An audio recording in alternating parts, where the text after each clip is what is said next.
In this short tutorial, we're going to talk about the business case for metadata.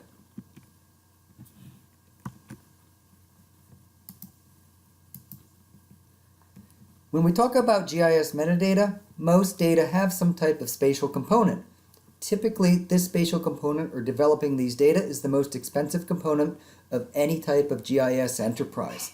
You can see an example here of someone scanning in a paper map. They still do these with historical maps, even though this process has been, streamlined to some extent. You can see someone here collecting information using a GPS unit where you get high precision latitude and longitude data, but in this case it looks like a telephone pole or whatever.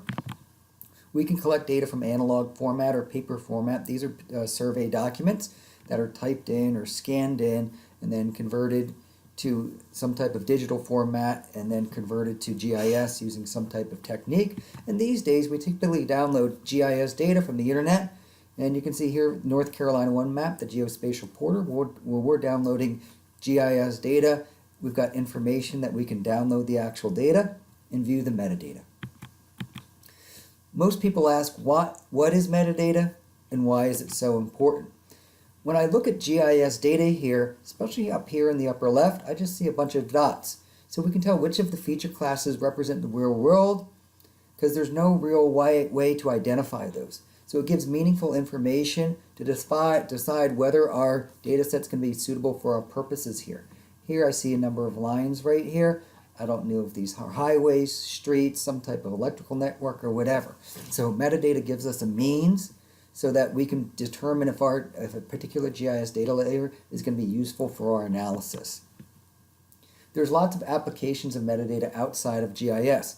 At the end of any research paper that you write, you basically describe the data set. So we can look at the, maybe not attribute accuracy, but the temporal accuracy to see how recent or new the data source that you're using in your paper is. You can see a couple of photos here, images right here. They've got rocky coastlines or overcast, but there's no way to tell where they're taken, when they're taken, who's standing in the photo. So we can look at particular information about that particular photo to give them more context.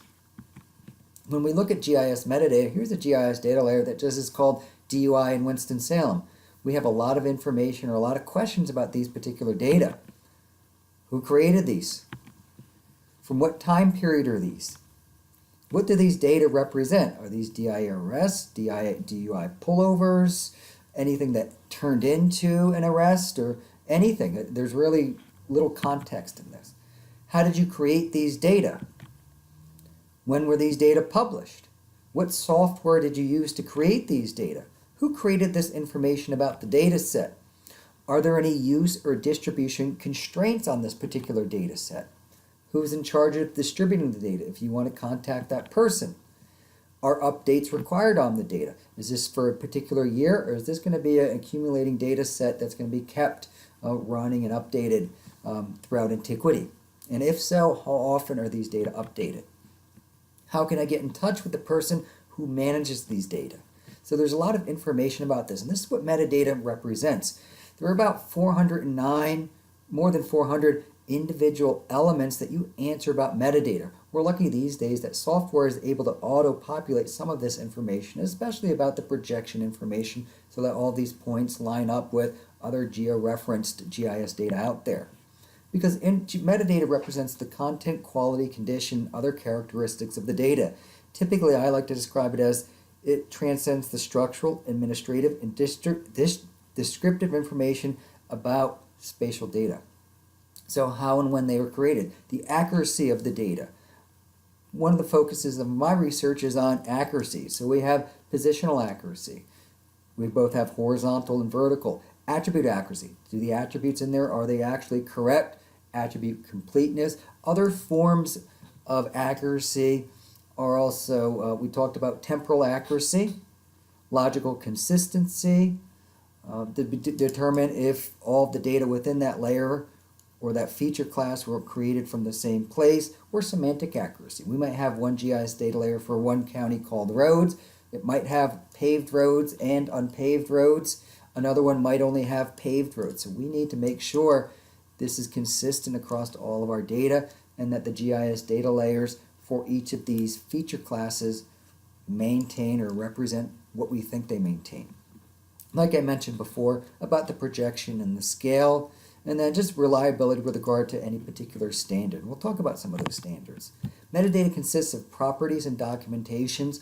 We'll talk more about the technical documentation later in other tutorials, but we have these different tags. So the process creator, or the data quality, or the attribute accuracy statements. So they talk about how it was created from the data source. Documentation is entered from a particular person, and basically it represents the data about the data. So we can look at the contact information, the data sources. Where did you get this from? Who did you download this from? Did you scan this? What was the source that you digitized this from? And the parameters, okay, these process steps. So this is what I did to these data. Did I export these from a larger data set? So it ensures that the right data for the right purpose is used correctly. Typically we see metadata on paper maps here. We see a title, a scale, location, symbols, a producer, navigation notices. So you can see some rudimentary form of metadata. The problem with paper maps is that once this map gets printed, it becomes obsolete. Okay? And hopefully we'll have GIS data, especially with GIS services, which the North Carolina State and Local Government Profile takes care of and addresses, that we can ensure that GIS data are always being updated. And we can reference the metadata to ensure that happens, so that we're not working with updated data, or we can query data from a particular time period. Metadata and documents all types of information. So like I said before, the descriptive component, the administrative component, who's in charge of it, and the spatial component. And this metadata, the way that we store this information, adheres to pre-existing standards.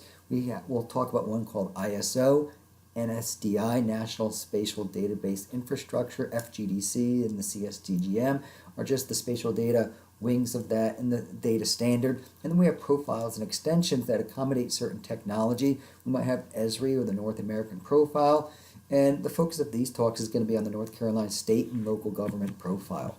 We use metadata for a number of different reasons: data distribution, data management, project management. We never want to answer a question if someone asks us, where did you get this data layer from? We never want to answer, I don't know. So it's considered a component of the data. It's created and developed and maintained during the development process, data development process, and it's populated with as rich content as possible. We'll talk later about how do we assess metadata, so basically metadata, okay? And we'll have some tutorials and tools on how we can do that. As we move from a single to multi-user environment, especially with these services, there are several issues. There's a high level of resource commitment, higher levels of staffing. We have these advances in technology, so we need to ensure that our metadata is complete because a number of different people are going to be using it. In terms of the value of metadata, we can find metadata which is going to be queryable across the internet or the web through our geographic location, our temporal date, the date, the sources and contributors, some type of keyword, or the data quality. So the richer our metadata, it's more discoverable. And you can see an example here from the North Carolina One Map GeoSpatial Portal. You can see the spatial extent of some of our data down here. We can look for keyword text. We can look for temporal dates, and you can see here I just typed in the word schools, and you can see everything that returned the word schools for me. So I can explore, the currency of the data just in some of the records that it gave me. So these are very powerful tools. So you're able to make your data discoverable. Some of the accountability issues with metadata, especially from a management perspective: what do you know about the data set? What don't you know? And what should you know? Okay, so are you willing to associate yourself with a particular metadata record?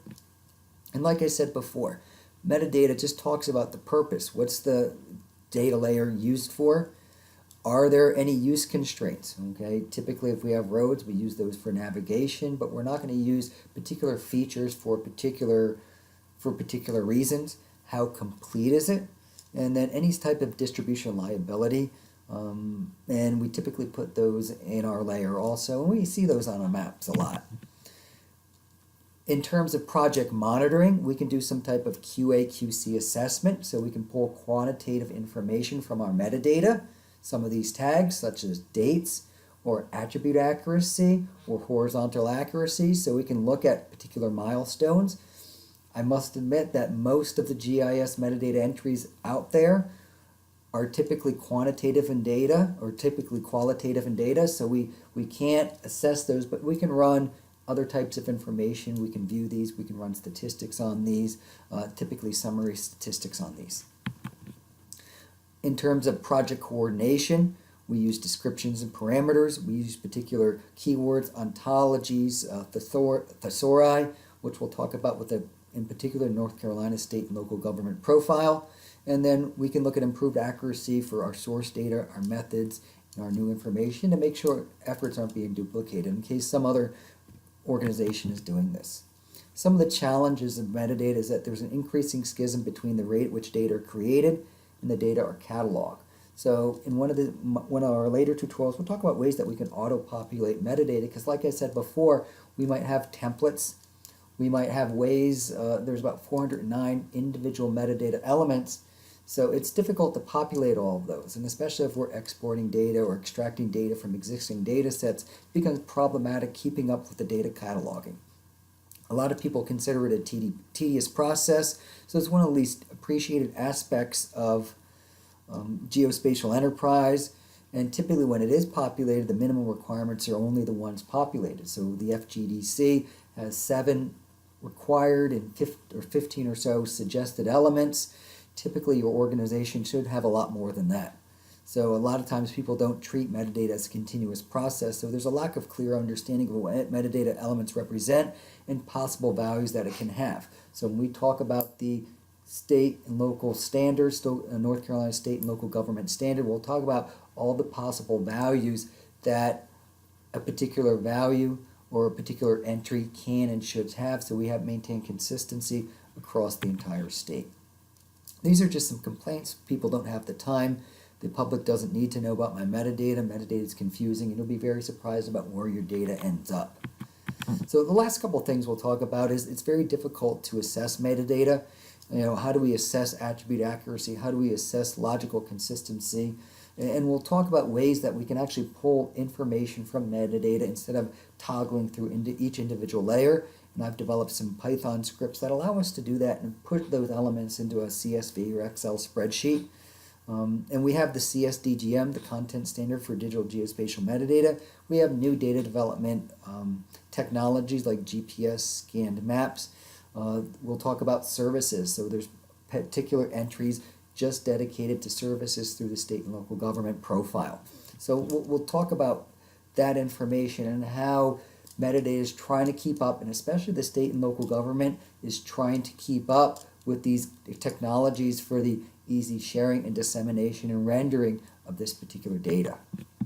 The last, the importance of some of the tutorials that I'm going to talk about is that we need to take a holistic approach to metadata. It's an integral part of the data development process and not an afterthought. And just think what would happen if you did not have metadata for your GIS data. Would you feel comfortable developing analysis or maps with that, especially if you need to report to your boss or your boss's boss? Okay? And lastly, how can metadata be useful for yourselves and other organizations? And those are some of the things I'll talk about later with the pulling of metadata information in particular into individual spreadsheets. So we can run assessment on those, so we can see which metadata elements are populated or not populated, so we can further proliferate education endeavors to get this kind of standardized process in order to do that. And in conclusion, basically your data set is worthless without complete and accurate metadata. It requires a time and contribution investment on your part, and we'll talk about metadata templates and tools to simplify the metadata population in order to save time and kind of make your life a little bit easier.